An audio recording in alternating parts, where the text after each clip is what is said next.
Na primeira carta de Paulo aos Coríntios, capítulo 11, o versículo 1 diz assim: Sede meus imitadores, como também o sou de Cristo. Eu vou repetir. Sede meus imitadores, como também eu o sou de Cristo. Oremos. Pai, obrigado pelo dia. Obrigado, Senhor, pela vida. Pai, dormimos e acordamos porque o Senhor nos sustentou. Muitos dormiram, mas já não tiveram a graça que tivemos. Nós que ficamos não somos melhores do que os que partiram. Apenas estamos convencidos que os teus propósitos com a nossa vida ainda não estão consumados. Por isso, Senhor, nos entregamos nas tuas mãos, para que o Senhor faça conosco como parece bem aos teus olhos. E enquanto vivermos, Senhor, queremos viver para a tua glória. Pai, obrigado pela tua provisão.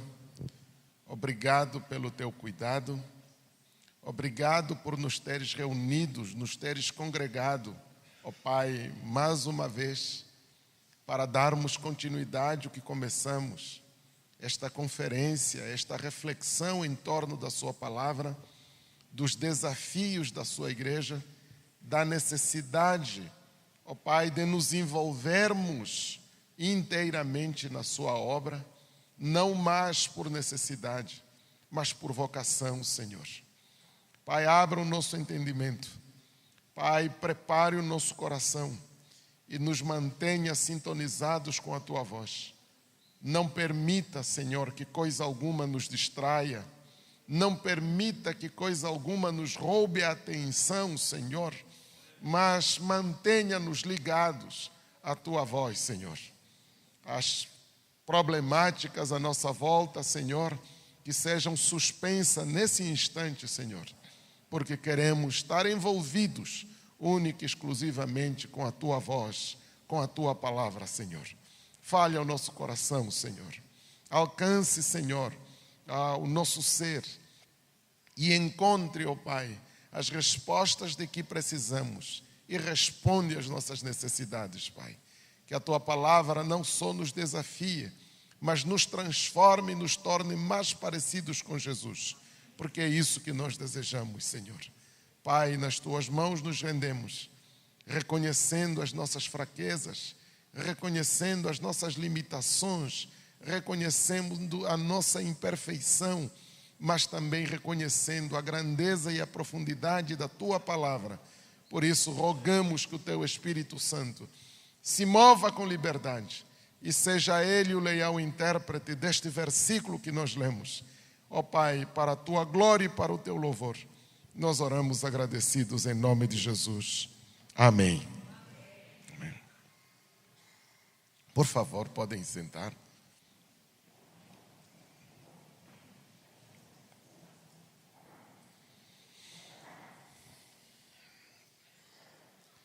Meus irmãos, ontem à noite nós falamos um pouco sobre o que Deus espera de nós.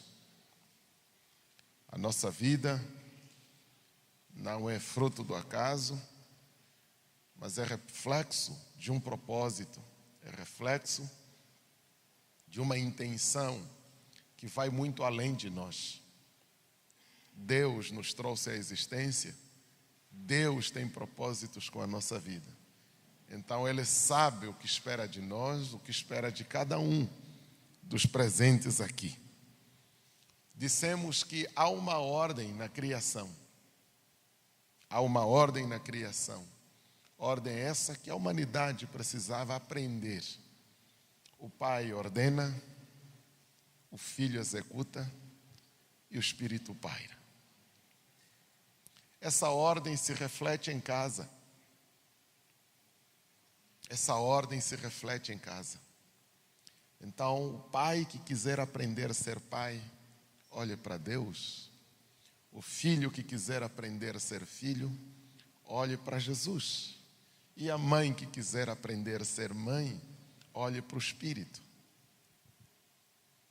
Porque nós fomos criados imagem e semelhança de Deus. 3 em Deus são 1. Na família, 3, pai, mãe e filhos. Os 3 são um só. Nós não somos singulares, nós somos plurais.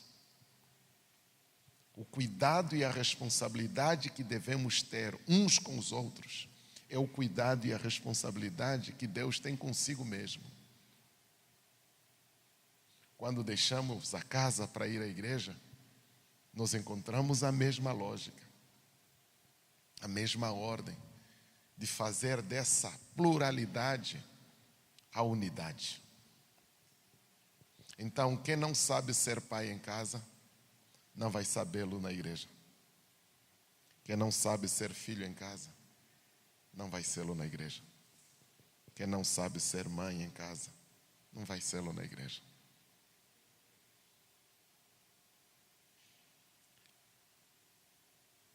Deus é o modelo. A família é a cópia. A igreja é a cópia da cópia. Amém? Há um hábito péssimo de Jesus, me permitam a palavra péssimo. Há um hábito péssimo de Jesus nas Escrituras. Na verdade, são muitos hábitos péssimos, avaliados na nossa lógica. Por exemplo, raramente ou nenhuma vez Jesus disse obrigado depois de um elogio. Pode ler com cuidado. Jesus nunca diz obrigado depois de um elogio.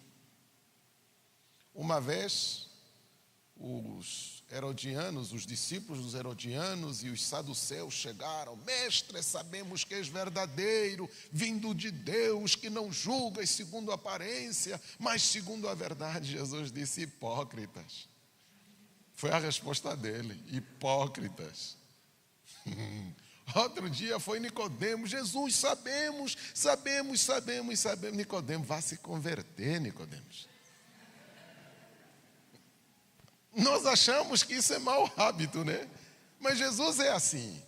Mas o mau hábito assim que eu queria assim destacar é que Jesus tinha o péssimo hábito de convidar as pessoas para ir na casa delas. Ele te convida para ir na sua casa.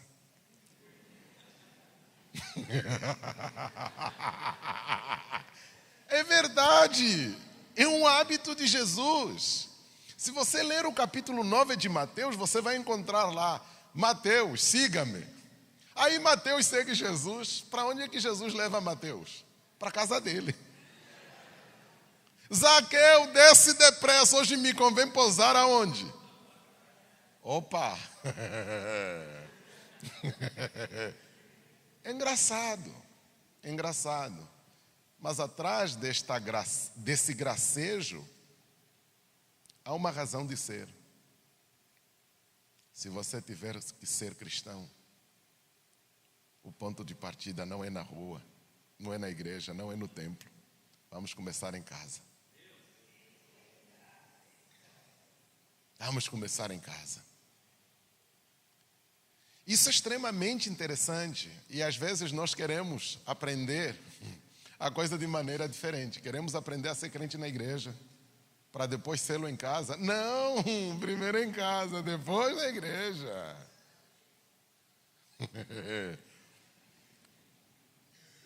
O texto que eu li é extremamente ilustrativo. Mas antes de entrar no texto, queria lembrá-los que Paulo escreveu 3 cartas para a igreja de Corintos, das quais chegaram até nós apenas 2. Mas todas as cartas, elas eram um conjunto de conselhos dirigidos a uma igreja extremamente problemática. Das igrejas descritas no Novo Testamento, nenhuma tinha mais dons do que a igreja de Corinto. Era uma igreja abundante em dons e ministérios. Mas, simultaneamente, era a igreja mais problemática que nós encontramos no Novo Testamento. Haviam nelas problemas seríssimos, como, por exemplo, irmãos que tinham o hábito de comungar na ceia e depois ir comungar na mandinga. E aí Paulo é severo em dizer, cara, como é que vocês conseguem pôr a mão na mesa da justiça e na mão, a mão na mesa da luz e a mão... Vocês não sabem que luz e trevas não se misturam? Na igreja de Corinto, tinham irmãos que tinham o hábito de cultuar, mas depois do culto procuravam as casas de sexo venal.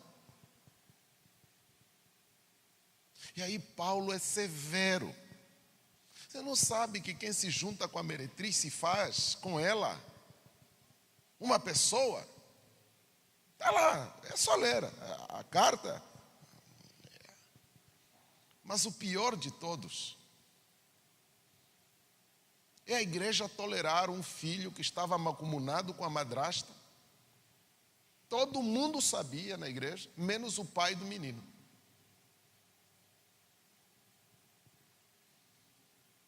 O pai e o filho viviam com a mesma mulher. O pai não sabia que o filho estava mancomunado com a mulher dele. E aí Paulo não poupa palavras. Não poupa palavras. É engraçado que, embora esta igreja seja uma igreja extremamente problemática, em nenhum momento Paulo disse que essa igreja não era de Cristo. Em nenhum momento Paulo disse que essa igreja não era de Cristo. E Cristo nunca disse que Corinto não era a igreja dele. Com todos os problemas que lá haviam, ainda assim, ela era a igreja de Deus. E Paulo, com toda a responsabilidade, aconselha não para destruir, mas para edificar. De todos os conselhos que Paulo deu aos irmãos da igreja de Corinto, eu acredito que este versículo que nós lemos é o centro de todos os conselhos. Sede meus imitadores, assim como eu o sou de Cristo. Eu acredito piamente que este é o cerne de todos os conselhos que Paulo deu para a igreja de Corinto. Agora, é um versículo que não falou só para a igreja de Corinto. Vai falar para a igreja enquanto a igreja estiver no mundo. Eu creio piamente nisso. E há razões para crer por quê? O versículo tem um movimento. Há um fluxo na construção textual do versículo. Porque o versículo começa lá, passa por aqui e culmina lá. Igreja, sede meus imitadores, Paulo falando. Porque eu, Paulo, sou imitador de Cristo. Há um movimento que parte da igreja, passa por Paulo e culmina em Cristo. O que é que Paulo está nos ensinando com essa dinâmica? Ele está dizendo nada mais, nada menos, que o fim do Evangelho também é Cristo. O fim do Evangelho também é Cristo.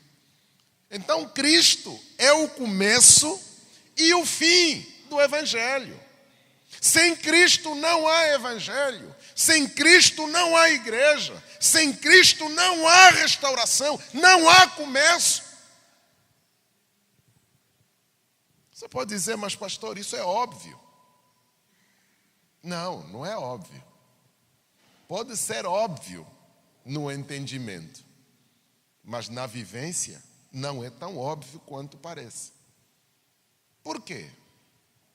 É só você dar uma olhada para a igreja evangélica da qual nós fazemos parte hoje. A igreja acredita piamente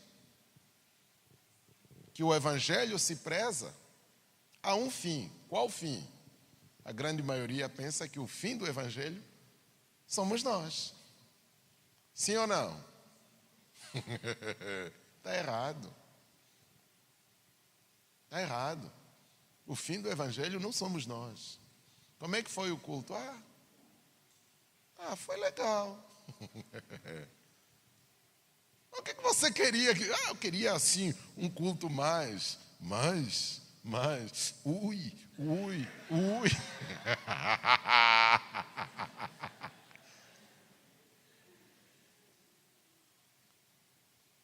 Eu queria sentir arrepio na espinha. Eu queria ter os trimeliques. Certo? Derrai. Não teve derrai no culto. Porque no imaginário dessas pessoas, o culto se preza a satisfazer os caprichos da pessoa. No imaginário dessas pessoas, o culto é para agradar o ser humano que participa dele. Mas o fim do evangelho não somos nós. O fim do evangelho é Cristo. Quem deve se agradar do culto não é você ou eu, é Ele. Porque o culto é ministrado para Ele. Nós nos reunimos, celebramos, não para a nossa glória, mas é para a glória dele. Agora, meu amigo, sentiu arrepio ou não, não é você que tem que sentir arrepio. Agora, se teve arrepio, beleza. Se não teve, beleza do mesmo jeito. Que Ele faça em nós a vontade dEle. É a primeira coisa que chama a atenção. Nós pensamos que Deus é legal quando faz o que nós queremos. Amigo, não é. Não. Não é o que nós queremos que Deus tem que fazer. Mas é o que Ele quer. Jesus não ousou pedir que a vontade dEle fosse feita. Mesmo na hora da angústia, a oração de Jesus é extremamente impactante. Pai, se possível, passe de mim este cálice. Todavia, não seja como eu quero, mas como tu queres. A vontade a ser feita não é a minha. Não é a sua, a vontade a ser feita é a dele, porque a nossa vontade é imperfeita, a vontade dele é perfeita, é boa e é agradável. Ele não faz nada para nos prejudicar, mas a nossa vontade nos prejudica. Mesmo quando ele não faz o que nós lhe pedimos, não o faz porque quer nos punir, não o faz porque quer nos proteger de nós mesmos. Porque nós pedimos coisas cujas consequências nós não temos ideia. Mas Deus que vê lá à frente, Ele sabe que isso vai fazer mal para o meu filho. Então não vou lhe dar. Imagina a cena do irmão. Papai do céu, eu quero uma Ferrari. Papai do céu, eu quero uma Ferrari. Meu filho, por que Ferrari não Fusca, meu filho? Não precisa ser muito perspicaz para perceber que o pedido da Ferrari não é necessidade, é capricho. E se o pai lhe dá a Ferrari, nos próximos anos, provavelmente ele não vai botar os pés na igreja. Pastor, eu não tenho ido à igreja porque a igreja não tem estacionamento para o meu carro. E aonde é que tem estacionamento? Olha, eu tenho frequentado alguns lugares, porque eu tenho que mostrar para meus amigos que eu tenho uma. A igreja foi há muito tempo. Você acha mesmo que a Ferrari abençoa esse indivíduo? Não é. Não é bênção. É maldição. Então papai do céu não dá. Porque em vez de te ajudar, vai te prejudicar. Quando o pai não faz a nossa vontade, não é para nos ver triste. Ele não faz para nos proteger de nós mesmos. A vontade a ser feita no Evangelho não é a minha, não é a sua. A vontade a ser feita é a dele. Porque a nossa vontade é má, a nossa vontade é imperfeita, a nossa vontade não é agradável a todos, é agradável só para nós. Mas a vontade de Deus é perfeita. A vontade de Deus é boa. A vontade de Deus é agradável. E não para um, mas é para todos. Terceiro, é importante lembrar também que ao colocar Jesus como fim do Evangelho, Paulo sinaliza que a igreja não deve ser conhecida por outro nome, senão pelo nome de Cristo. Nós hoje assistimos uma inversão desse princípio. Paulo pregou. Nenhuma igreja foi identificada com Paulo. Ah, a igreja do Paulo. Não tem. Nós hoje vivemos com igrejas dos fulanos de tais. Sim ou não? O líder da igreja, ele aparece mais do que o próprio Cristo do Evangelho que ele prega. As pessoas vão à igreja para ter com o fulano de tal, não com o Cristo que ele está anunciando. João Batista, quando interrogado se ele era o Cristo, ele disse: não me confundam. Eu não sou o Cristo. Eu sou amigo do Cristo, eu sou amigo da noiva. Eu sou amigo do noivo, que cuida da noiva do amigo. Quando ouvi a voz do noivo, a minha alegria ficou completa. Porque está na hora de entregar a noiva ao noivo. Isso está em João capítulo 2. É engraçado que hoje, nós os pastores, que devíamos ser amigos da noiva, ou melhor, amigos do noivo, cuidando da noiva do amigo, o que é que fizemos com a noiva do amigo? Nos macumunamos com ela, né? Nos macumunamos com ela. Então, tudo o que nós queremos é que o noivo não venha, para não nos tirar os privilégios que a noiva nos dá.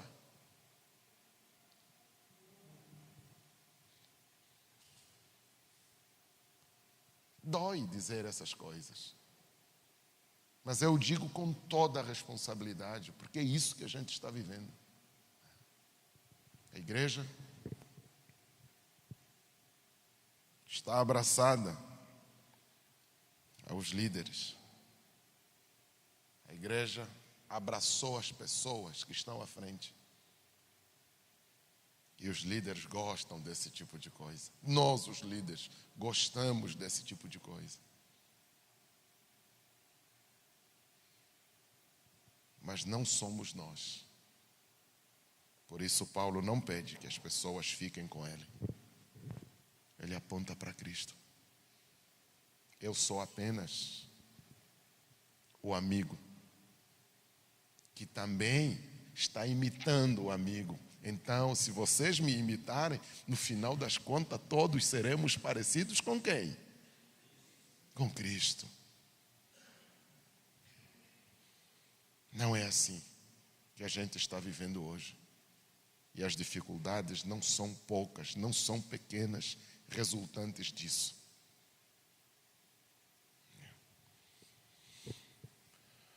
O texto tem um movimento que começa na igreja, passa por Paulo e culmina em Cristo.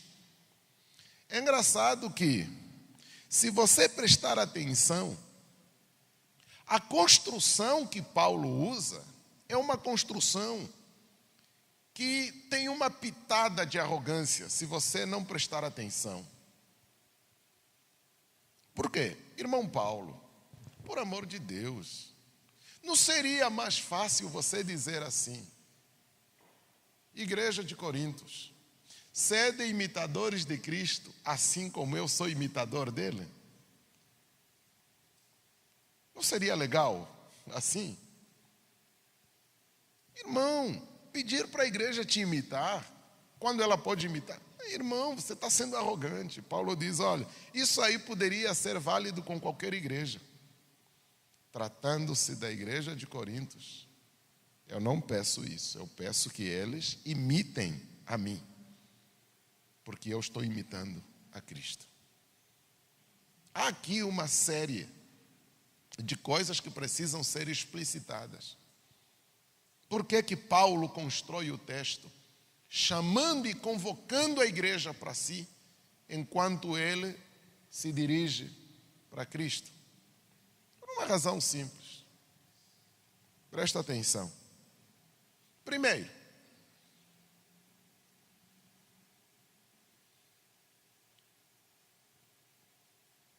a psicologia do desenvolvimento nos ensinou, a nós pedagogos,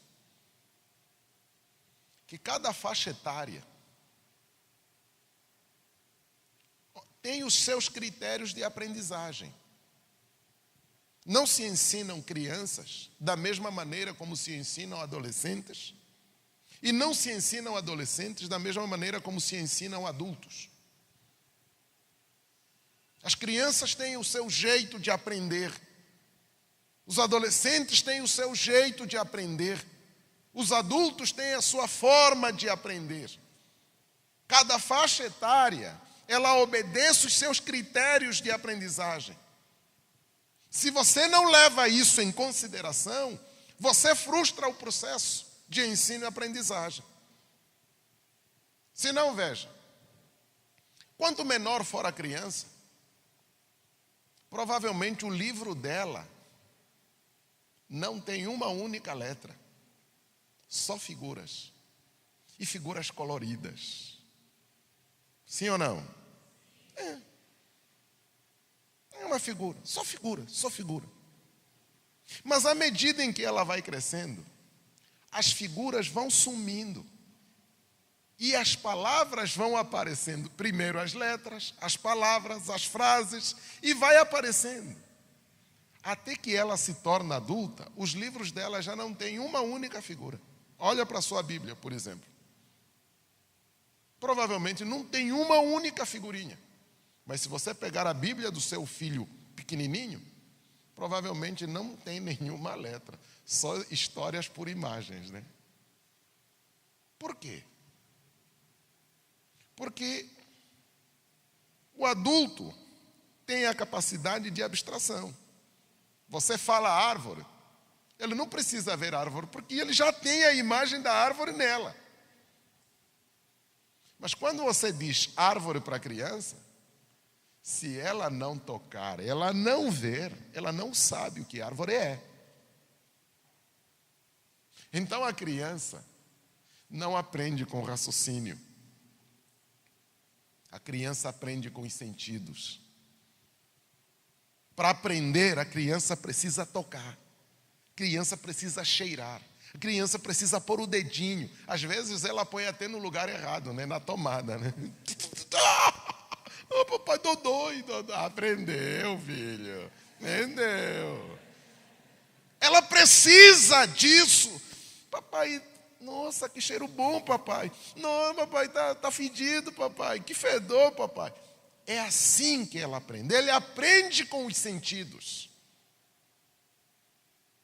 Quando Paulo diz, Igreja de Corintos, sede meus imitadores, o que ele está dizendo? Igreja de Corinto, vocês são bebês. Vocês são crianças.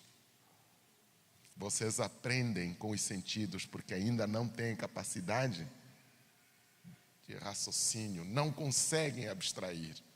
Vocês precisam de um modelo para ver. Então, se precisam de um modelo para aprenderem a ser cristãos, olhem para mim, não olhem para outra pessoa. Porque eu sou o modelo para vocês.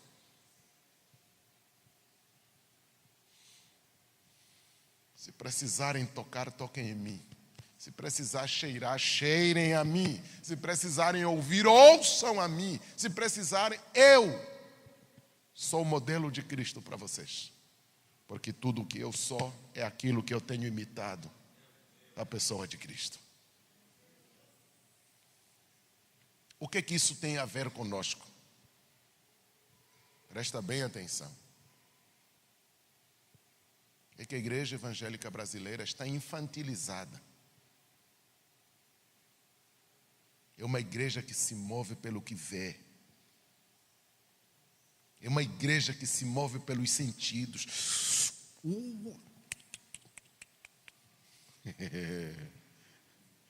Ela não desenvolve convicções.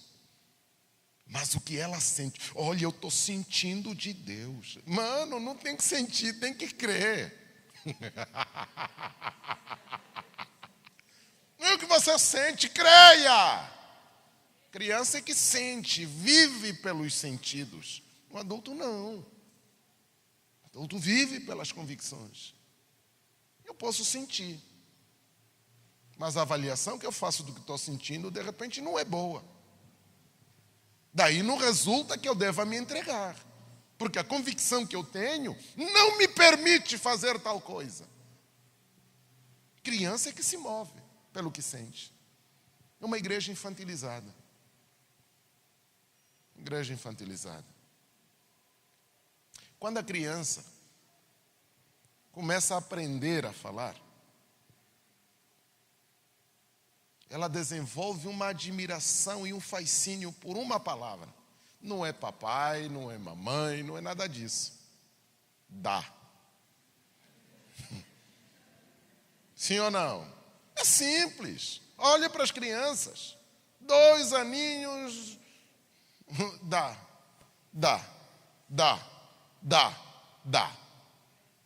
Tudo dá.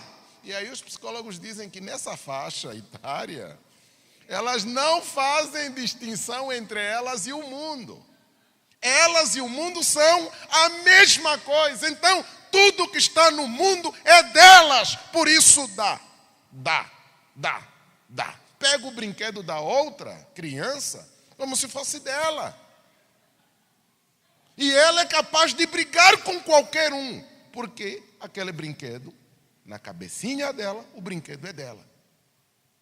Não é assim que a gente está vivendo. Não é assim que a gente está vivendo. Meu irmão, chegue na casa do vizinho e lembre daquele texto. Onde puser a planta do seu pé, aquilo será seu. Aí o cara vai na grade do vizinho e põe a planta do pé. Senhor, eu declaro, essa casa é minha. Essa casa é minha.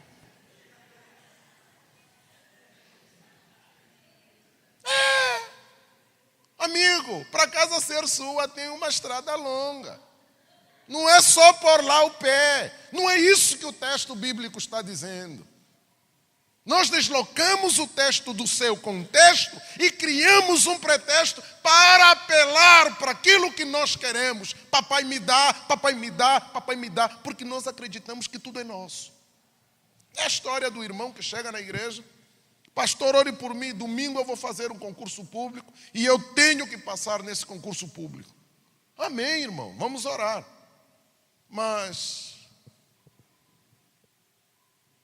você está estudando para o concurso? Ah, não, pastor, não preciso estudar, eu sou filho do rei. Deus me constituiu por cabeça e não... Meu querido, você está enganado. Você está enganado. Talvez o Deus que você está pedindo para eu invocar não seja o Deus que nós adoramos, seja o diabo. Você acredita mesmo que Deus vai reprovar aquele mundano que está há 2, 3 anos estudando para aquele concurso, para passar um filho que não abriu um único texto para se preparar para o concurso? Que Deus é esse? Não é o Deus das Escrituras. O Deus que faz isso é o Deus na mandinga. É o Deus lá da feitiçaria, da macumba, de qualquer coisa, menos o nosso Deus. Mas é isso que a gente recebe todos os dias, porque é uma consciência infantilizada. Porque Deus é o Todo-Poderoso, é o Senhor, é o isso, é assado cozido, e eu sou filho dele, então tudo que está no mundo é meu. Meu querido, não é assim que as coisas funcionam. Não é assim. Então a oração do sujeito, do começo ao fim, papai me dá, papai me dá, papai me dá, papai me dá, papai me dá, papai me dá. O que é que você veio fazer na igreja? Eu vim à busca da minha bênção. Meu querido, será que é para isso que a gente vai à igreja? É esse o propósito que nos leva à igreja, para ir buscar a bênção? Eu acredito que não. Nós não vamos à igreja por causa da bênção, porque a bênção nós a temos em casa. A bênção nós já a temos em casa. E se fosse bênção, então nós não precisaríamos ir à igreja. Porque quando Deus abençoa, a bênção te encontra onde você estiver. Sim ou não? É o que as Escrituras dizem. Mas nós vivemos essa égide de uma igreja infantilizada. Uma igreja que se recusa a crescer. Uma igreja que não tem compromisso com a maturidade. Mas uma igreja que só aprendeu a conjugar um verbo. Dá, dá, dá, dá, dá, dá, dá. Me dá, me dá, me dá, me dá, me dá, me dá, me dá. Aí quando ele descobre que o pastor dele ora, mas a oração dele não é respondida, aí sai fazendo campanha nas igrejas da esquina. É claro que é isso que a gente está vivendo. Olha, tem uma profetisa que está revelando. Aí todo mundo vai para lá porque quer que Deus revele. Deus revele, Deus revele. Porque o meu pastor não está revelando. Outro dia eu fui convidado para fazer um devocional no gabinete de um político, irmão em Cristo. Ele não começa o dia de trabalho com o seu gabinete sem fazer um devocional. Eu estava lá na cidade dele, a convite de um pastor amigo. Ele soube e pediu que eu passasse lá no gabinete dele para fazer o devocional com os funcionários do gabinete dele. Aí eu chego no prédio, encontro a atendente, que também é uma irmã, e eu anunciei, olha, eu vim a pedido do deputado fulano de tal. Ah, é o pastor Elias? Sim, sou eu. Ô pastor, Deus não te falou nada a meu respeito.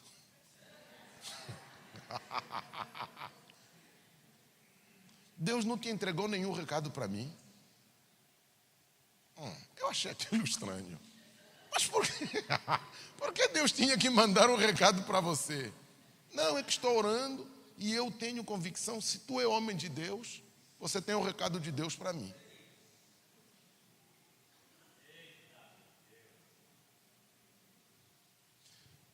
Às vezes eu sou um pouco bocudo, sabe? Às vezes eu sou um pouco bocudo. Aí eu disse, a irmã está mal. A irmã está mal mesmo. Aí ela regalou o olho desse tamanho. Por que eu estou mal, pastor? Aí eu disse, você está mal. Se Deus não é capaz de falar diretamente contigo, tem que te mandar recado, você está em maus lençóis.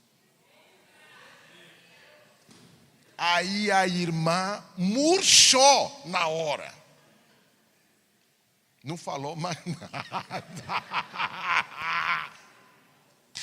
Aí me indicou lá o elevador, o andar e tal, e eu fui embora. Que negócio é esse? Agora tem palavra expressa. Diz que palavra de Deus. Amigo, eu não sou delivery de Deus. Eu não sou delivery de Deus, não.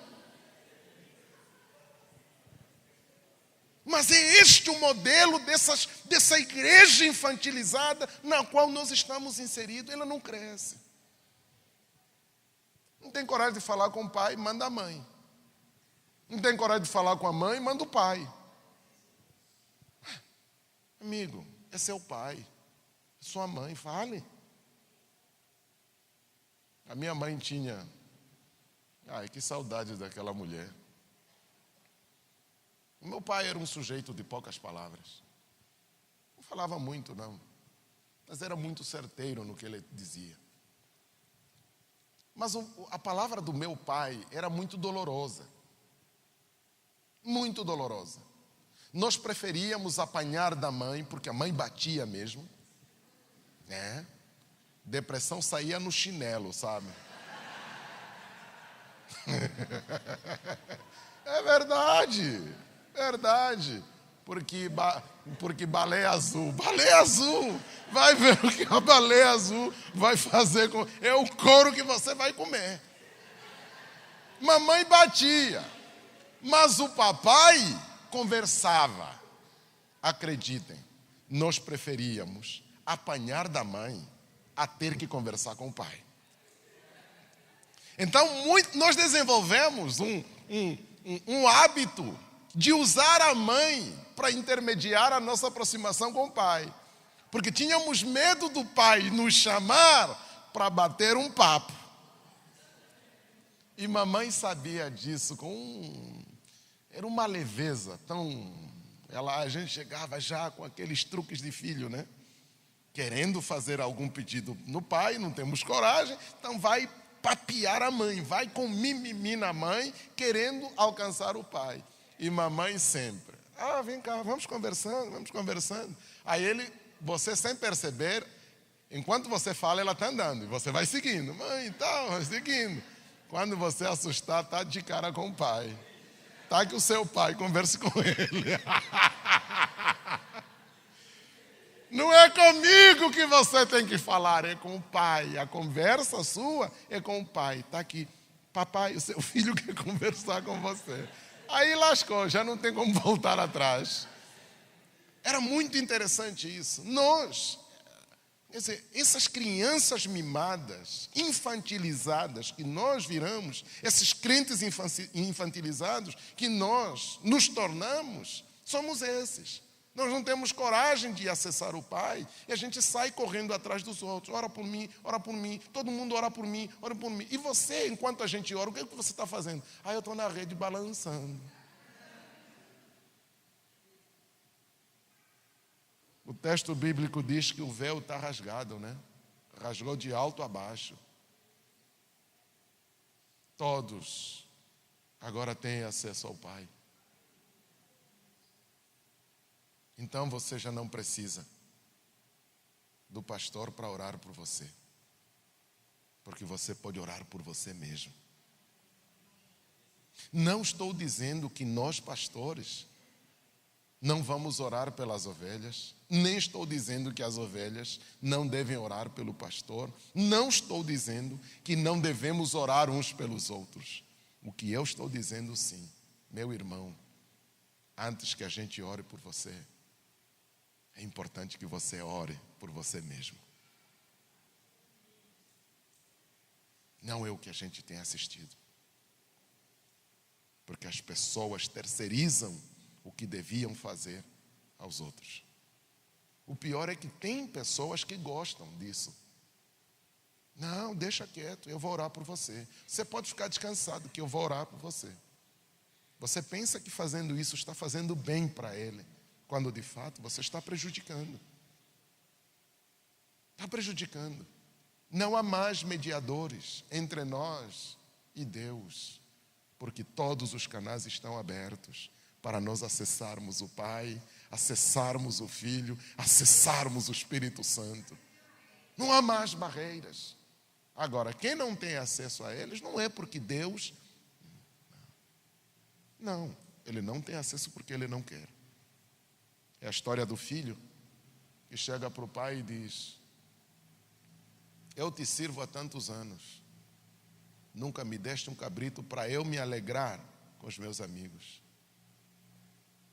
E o pai responde: tudo o que é meu é seu. Eu nunca te disse para você não pegar cabrito para se alegrar com seus amigos. Você não pegou porque você não quis.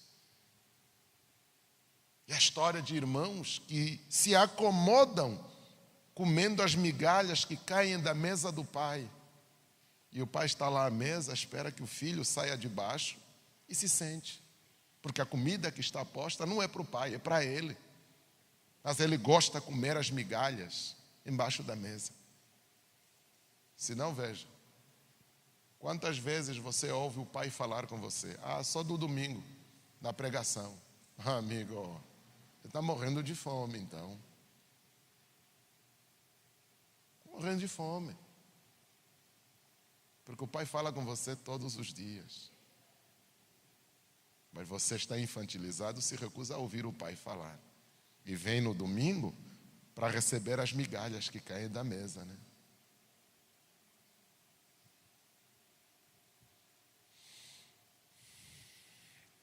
As crianças, diferentemente dos adultos, desenvolvem um hábito. Na verdade, não é hábito. O prazer delas é maior em receber. Os adultos têm o maior prazer em dar.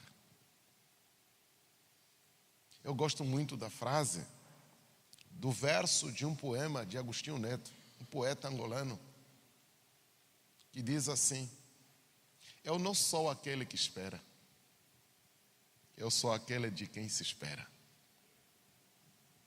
Eu não sou aquele que espera, eu sou aquele de quem se espera. Quando você é criança, você espera que alguém te estenda a mão e te dê alguma coisa. O pai estenda a mão, a mãe estenda a mão e te dê alguma coisa. Quando você se torna adulto, você não vê a hora de chegar em casa para estender a mão e dar ao seu filho. O prazer é maior dar para o filho.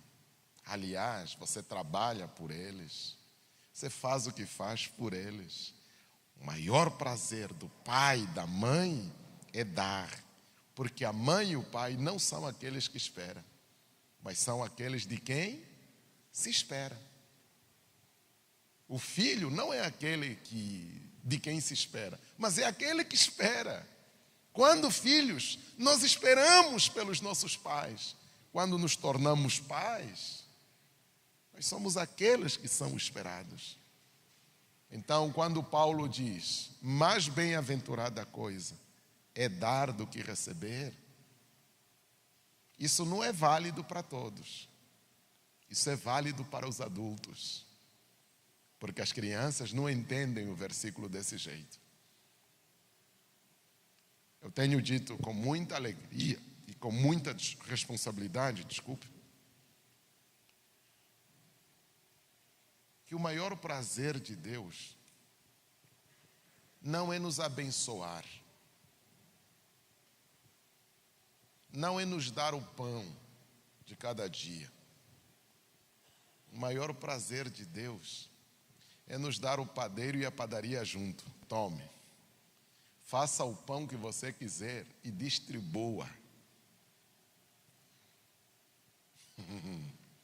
Ele te dá o padeiro e a padaria junto. Te manda. Você pede para o padeiro fazer o pão que você quiser e saia, distribua. É claro que é uma metáfora que eu estou usando, porque Deus veio fazer morada em nós. Não há bênção maior do que esta. E recebereis o poder ao vir sobre vós o Espírito Santo, e ser-me-eis testemunhas. O Espírito Santo fez morada em nós. Com ele recebemos poder. O que é que estamos fazendo com tanto poder? Então já não é para eu caçar bênção, porque o abençoador está em mim, fez morada em mim.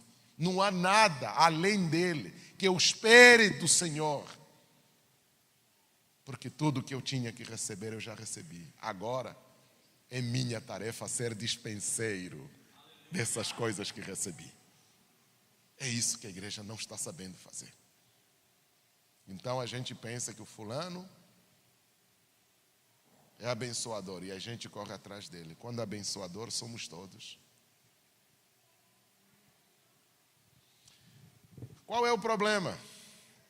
Há um problema residual nessa infantilização da igreja.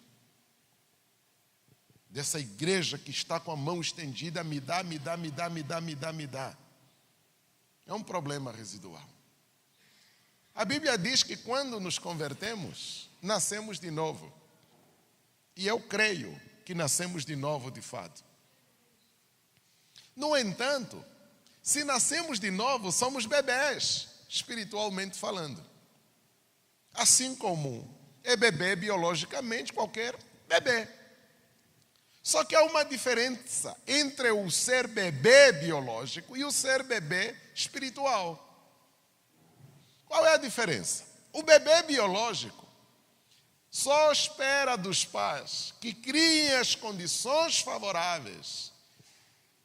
Higiene, saúde, alimentação, sono. Criadas essas condições, a criança, biologicamente ou naturalmente, ela cresce. Você nunca vai ver um pai e uma mãe colocando o filho no torno para puxar para ela crescer. Não. Dê a comidinha certa, faça as vacinas direitinho, tenha cuidados higiênicos apropriados, deixe a criança dormir o tempo necessário, que ela... O restante, amigo, assista o seu filho crescer. E eles crescem rápidos. Hoje eu estou vendo essa menina andando aí. A próxima vez que voltar já vou encontrar ela mocinha, sim ou não? Não? Ela está crescidinha. Eu vi os meus filhos, admirava. Você sai para um final de semana nessas andanças que a gente faz, quando volta, o tamanho é outro. Já cresceu, cresceu.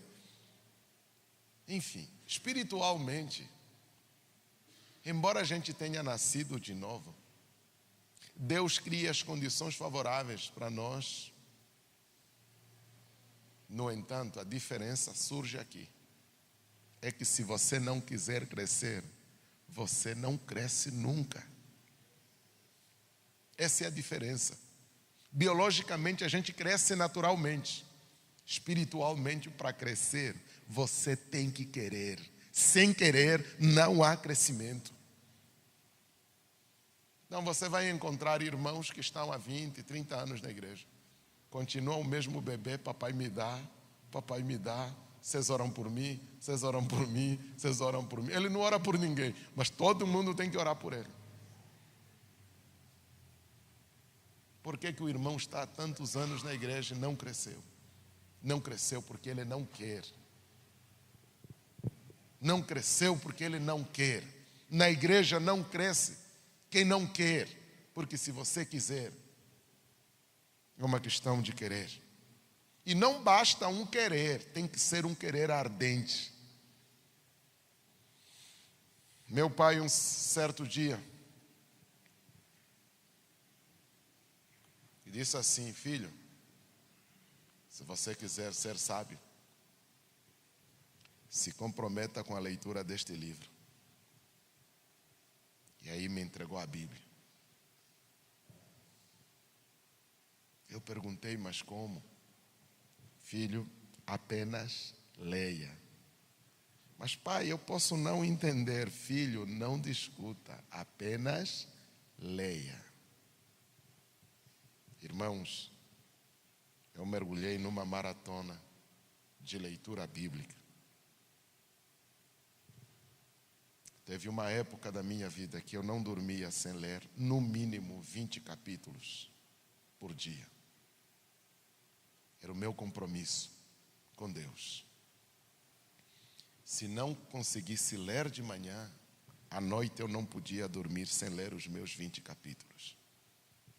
E lá em Luanda, na época da guerra ainda, tinha problemas sérios de energia. Muitas vezes eu lia com lamparina, né?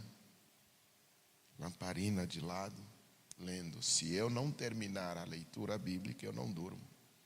No ano eu lia 2, 3 vezes a Bíblia de Gênesis a Apocalipse. Hoje, faz parte dos meus hábitos espirituais ter reservado sempre o tempo necessário para a minha leitura, para que durante um ano eu consiga ler a Bíblia pelo menos uma vez, de Gênesis a Apocalipse. Isso é um hábito que eu trago desde os meus 14 anos. Então me pergunte quantas vezes eu li a Bíblia de Gênesis a Apocalipse. Não tenho ideia. Não tenho ideia. Todo ano eu leio, pelo menos uma vez. Tive anos que li 3 vezes, tive anos que li 2 vezes. Hoje eu me contento em fazer uma leitura integral de Gênesis a Apocalipse. Todos os dias eu reservo o meu tempo de leitura bíblica e reflexão, meditação. Porque eu aprendi do papai que se eu quiser ser sábio, tenho que me comprometer com o livro. Eu leio, por ser professor, ler é o meu instrumento de trabalho. Mas eu posso ler o que quiser ler. O meu ponto de partida são as Escrituras. E eu descobri que lendo as Escrituras você cresce. Então você não espere que o profeta venha falar contigo. Porque Deus fala contigo toda hora, todo o tempo. Você não se contenta com a pregação de domingo, porque Deus fala contigo toda hora. Às vezes na rua, uma situação qualquer, Deus está ministrando. Outro dia, uma situação inusitada. Em casa alguém aprontou. E mamãe tinha um hábito. Um aprontou, todos apanham. Um aprontou, todos apanham. Por quê? Porque aquele que não apanhar vai caçoar o outro que apanhou. Então, para ninguém caçoar do outro, apanham todos. Mas nesse dia, alguém aprontou e todos nós já estávamos preparados que vamos apanhar.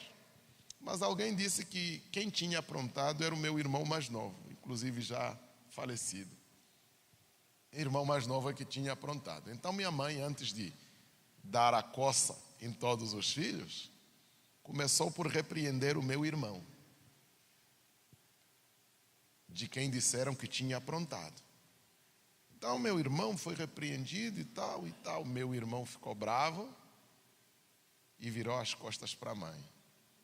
Para nós africanos, não tem ofensa maior do que esta. Virou as costas para a mãe e saiu.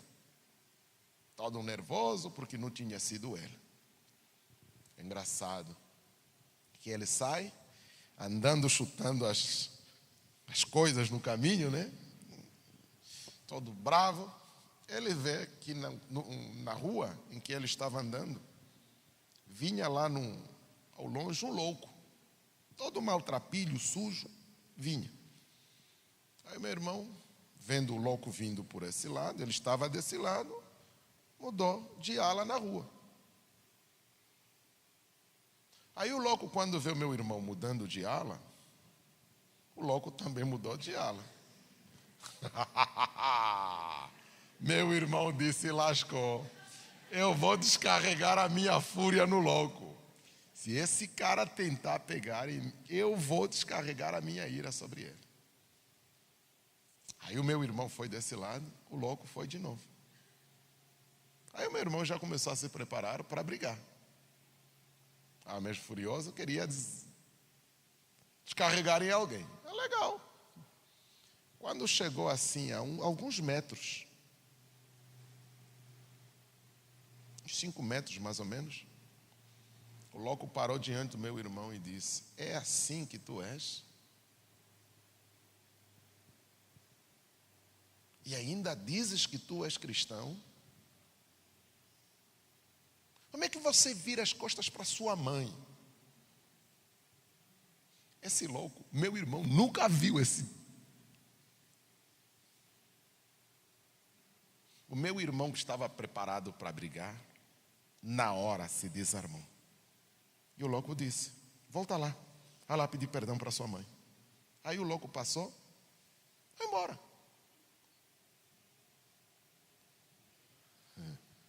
O meu irmão contou essa cena chorando para todos nós. E naquele dia, por causa desse louco, nós não apanhamos. Nós não apanhamos. Porque o meu irmão chegou em casa chorando copiosamente. Mãe, me perdoe, mãe, me perdoe. Deus usa até o louco para falar com o filho dele. É engraçado, gente. Na igreja, enquanto não nos comprometermos com o crescimento, nós não vamos crescer. E não estou falando de crescimento numérico, estou falando de crescimento, de maturidade. E essa troca de prazer, diminuir o prazer em receber e aumentar o prazer em dar aos outros. Eu não tenho ouro nem prata, mas o que tenho, isso te dou. Em nome de Jesus, levante e ande. Isso não é privilégio de pastores. Isso não é privilégio de pastores. Isso é para todos os filhos. Mas não filho pequeno, é filho adulto. Mas como tem alguns adultos mais espertos que os outros, então eles fazem e impedem que os outros também façam, né? Aí mantém os outros que não fazem dependentes deles. E aí aparece na televisão: venha para a nossa igreja, porque aqui os milagres acontecem aos borbotões. E aí as pessoas correm para lá. Faça só um teste. O pastor fica aqui, põe um obreiro aqui e põe um membro qualquer aqui. E convoca as pessoas para orar. Qual é a fila que ficará maior? Por que a fila do pastor fica maior? Porque nos disseram que a oração do pastor é mais forte, né?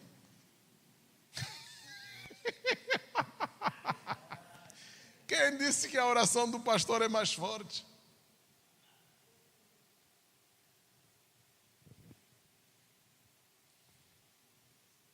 Vamos em frente. A outra coisa que chama atenção ainda no versículo é a forma como Paulo constrói esse versículo. Esse versículo é um mandamento, porque ele o escreve usando o verbo principal no imperativo. Sede, meus imitadores.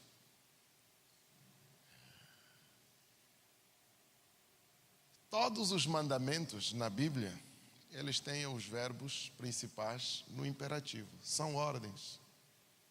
E é claro que uma ordem, ela te dá sempre uma margem de você obedecê-la ou não. Se você obedecer, tem consequências. Se você não obedecer, também tem consequências, né? E aqui tem um mandamento que Paulo dirige à igreja de Coríntios. Sede, meus imitadores. É uma ordem que eu estou dando. Sejam meus imitadores. Bom, aqui tem alguma coisa interessante nessa construção do verbo ser, essa declinação do verbo ser. Na língua portuguesa, nós conjugamos o verbo ser na forma simples. Mas os nossos irmãos semitas não conjugam o verbo ser no modo simples. Eles conjugam o verbo do modo composto, né? Na forma simples, a gente diz assim: eu sou, tu és, ele é, nós somos, vós sois e eles são.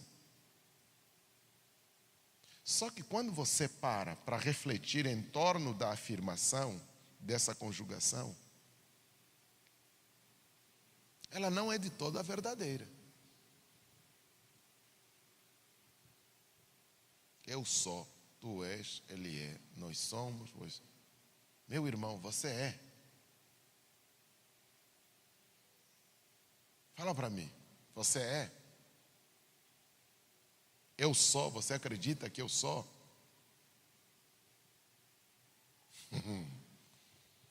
Se eu fosse, eu não deixaria de ser.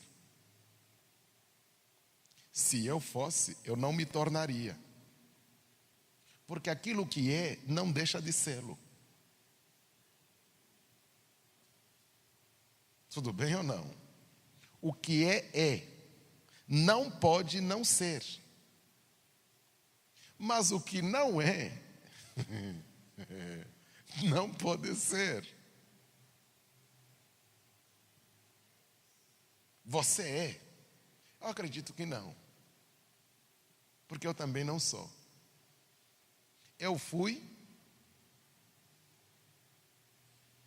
eu estou, como você me vê, mas eu serei velho algum dia. E depois vou bater as botas. Eu acredito que você também. Um dia foi bebê, outro dia adolescente, jovem, adulto, vai envelhecer e vai morrer. Todos nós vamos passar por isso. Nós mudamos. Só um pode dizer eu sou. Só um pode dizer eu sou. Ele nunca foi, ele nunca será.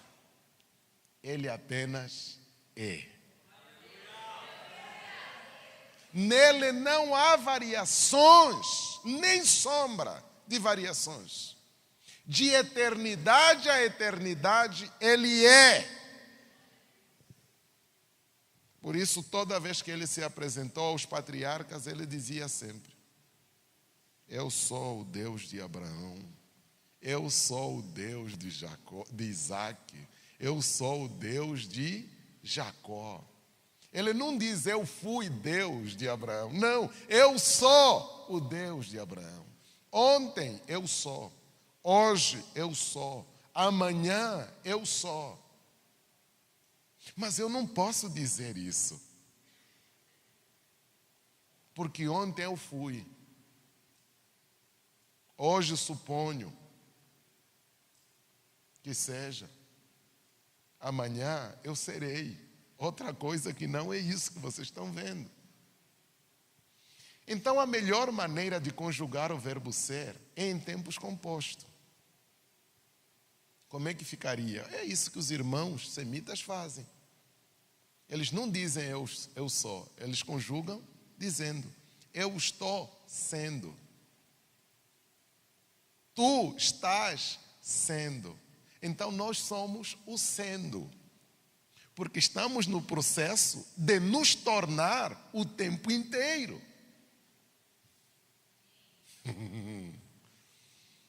Então eu sou um projeto ambulante, você é um projeto ambulante, porque a cada instante você está se tornando alguma coisa. E é interessante que quando você olha para as Escrituras, Deus nunca se preocupou com o que você foi, porque Ele te chama já pelo que você ainda há de ser. É bacana isso. Ele não te chama pelo que você foi, Ele te chama pelo que você ainda há de ser.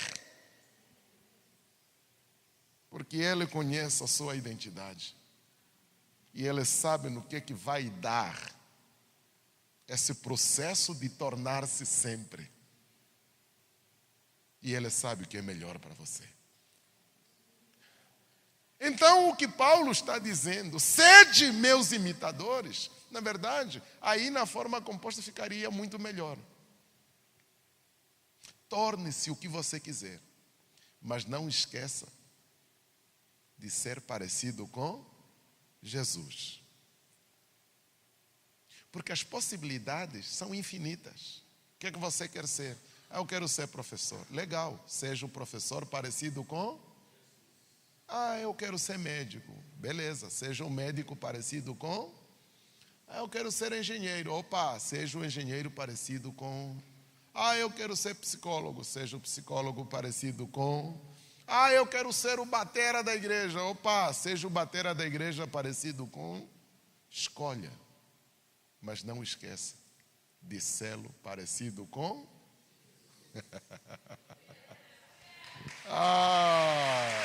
Interessante.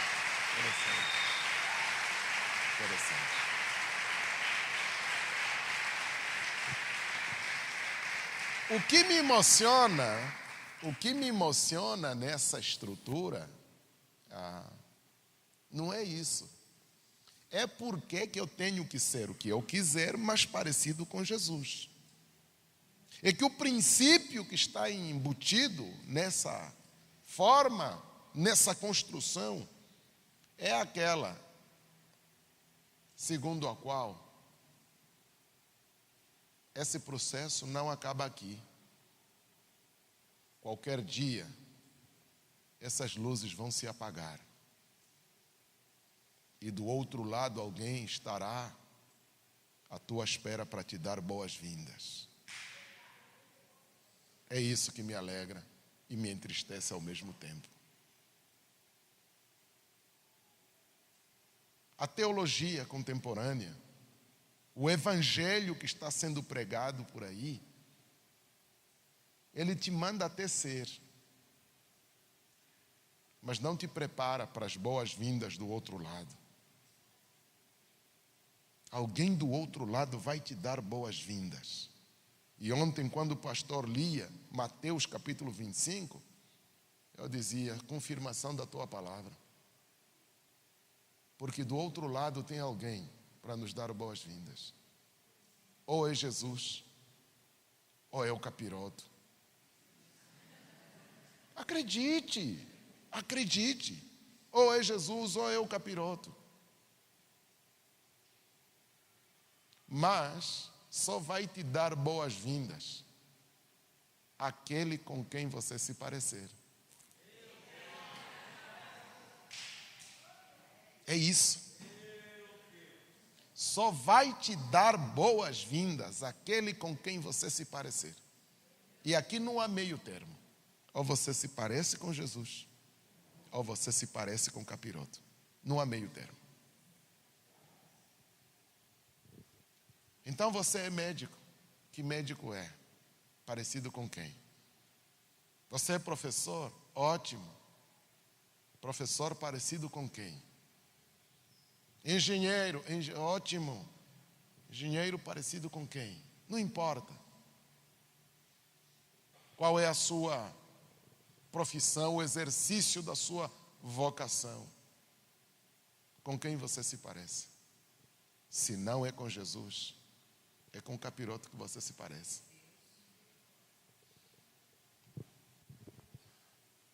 É engraçado isso.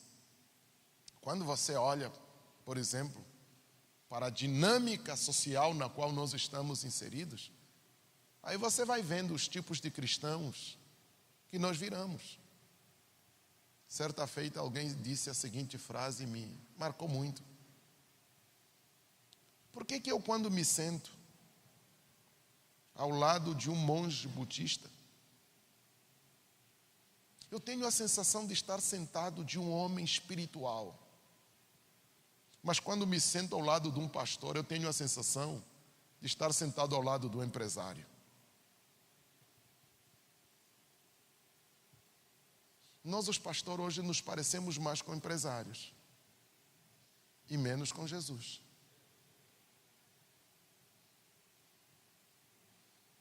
Você tem pastores de todos os tipos, né? Pastor do tipo empresário, pastor do tipo executivo, pastor do tipo hippie, certo? Você tem pastor de todos os tipos. Só falta um tipo, parecido com Jesus.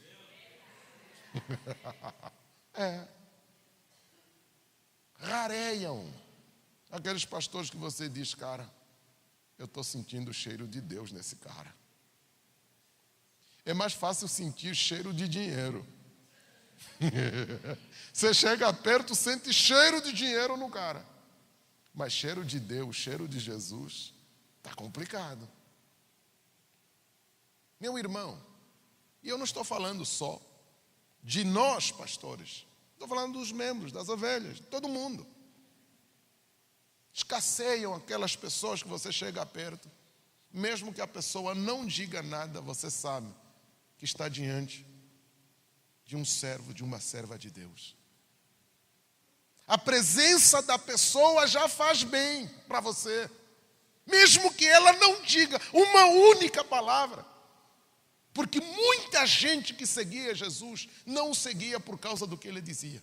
Não o seguia por causa do que ele fazia. O seguiam pelo que ele era. Estar perto dele já é um barato legal. E eles se deleitavam. Outros que chegavam perto, olha, eu nem vou pedir, eu só vou tocar na orla, só vou tocar na roupa dele, eu sei que vai vir virtude para mim. Gente, areiam. Eu me lembro de um pastor amigo, foi pregar numa igreja, a pedido do círculo de oração, numa Assembleia de Deus. As irmãs convidaram para o pastor pregar, e naquele dia ele chegou para pregar, congresso das irmãs. O pastor disse assim: irmãs, eu vim pela fé, mas hoje eu não quero pregar, não tenho vontade de pregar. Estou com uns problemas pessoais, problemas de caráter, porque eu andei mentindo a algumas pessoas, e eu não me vejo em condições de pregar hoje. Então, em vez de eu pregar, irmãs, eu estou mais aqui para que vocês orem por mim. Aí o pastor ajoelhou, esperando que uma irmã fosse lá orar pelo pastor. Interessante. A irmã, quando chegou e pôs a mão no ombro do pastor, que estava de joelhos, a irmã tomou um choque dele e começou a falar em línguas. Para o susto de todo mundo, enquanto ela falava, no meio da congregação, levanta alguém e começa a interpretar a palavra que a irmã começou a... Aí já imagina, né? O manto. Imagina. Aquilo pegou fogo. Deus ministrou através da irmã que estava orando pelo pastor e a irmã interpretando. Isso durou uns 40, 50 minutos. Aí quando o pastor levanta, o ânimo já estava recobrado e ele diz: eu não vou sair sem dar um recado de Deus para vocês. E aí mais um teretetê. No final da história, a irmã confessa: faziam anos que eu estava orando para que o Senhor me batizasse com dom de línguas. O pastor chega, confessa a sua culpa, confessa o seu pecado, a irmã toca nela e é batizada. É desses servos que nós não temos mais. Que não têm vergonha de assumir diante da igreja que eles não são aquilo que as pessoas gostariam que elas fossem. Assumem a sua limitação. E na sua limitação Deus faz coisas que ninguém espera. É isso que falta hoje. É isso que rareia. Porque nós nos parecemos com qualquer coisa, menos com Jesus. Quando esse pastor contava essa história, eu pensava comigo: meu Deus, é disso que está faltando na igreja. Pessoas honestas, pessoas sinceras. O cara mentiu, não teve... Irmãos, eu menti, não estou em condição... Orem por mim. Quando a igreja começa a orar por ele, sai virtude do cara. Não é engraçado isso? Sai virtude dele.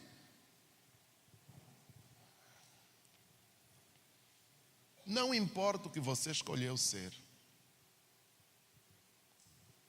É necessário que ao selo o seja parecido com Jesus. Porque quando essas luzes se apagarem, é Jesus que vai te dar boas-vindas do outro lado. Mas se você lutar por coisas supérfluas, digo supérfluas entre aspas, irmão, não é com Jesus que você vai se encontrar. Eu vejo pessoas muito preocupadas em ganhar almas. Estão ganhando almas aos borbotões. Mas elas não se preocupam em se parecer com Jesus. Muita gente está preocupada em operar milagres, maravilhas. Estão fazendo. Os milagres estão acontecendo. Mas não estão preocupados em se parecer com Jesus. Jesus naquele dia dirá, ou melhor, Jesus disse que naquele dia alguns dirão: Senhor, em teu nome fizemos. Senhor, em teu nome fizemos. Senhor, em teu nome aconteceu. Senhor, em teu nome, em teu nome, em teu nome. E Jesus vai lhe responder: nunca vos conheci, porque vocês não se parecem comigo. Mas comigo o milagre aconteceu. O milagre não aconteceu por tua causa. O milagre aconteceu por causa da pessoa que precisava. Eu usei você, mas eu não te conheço.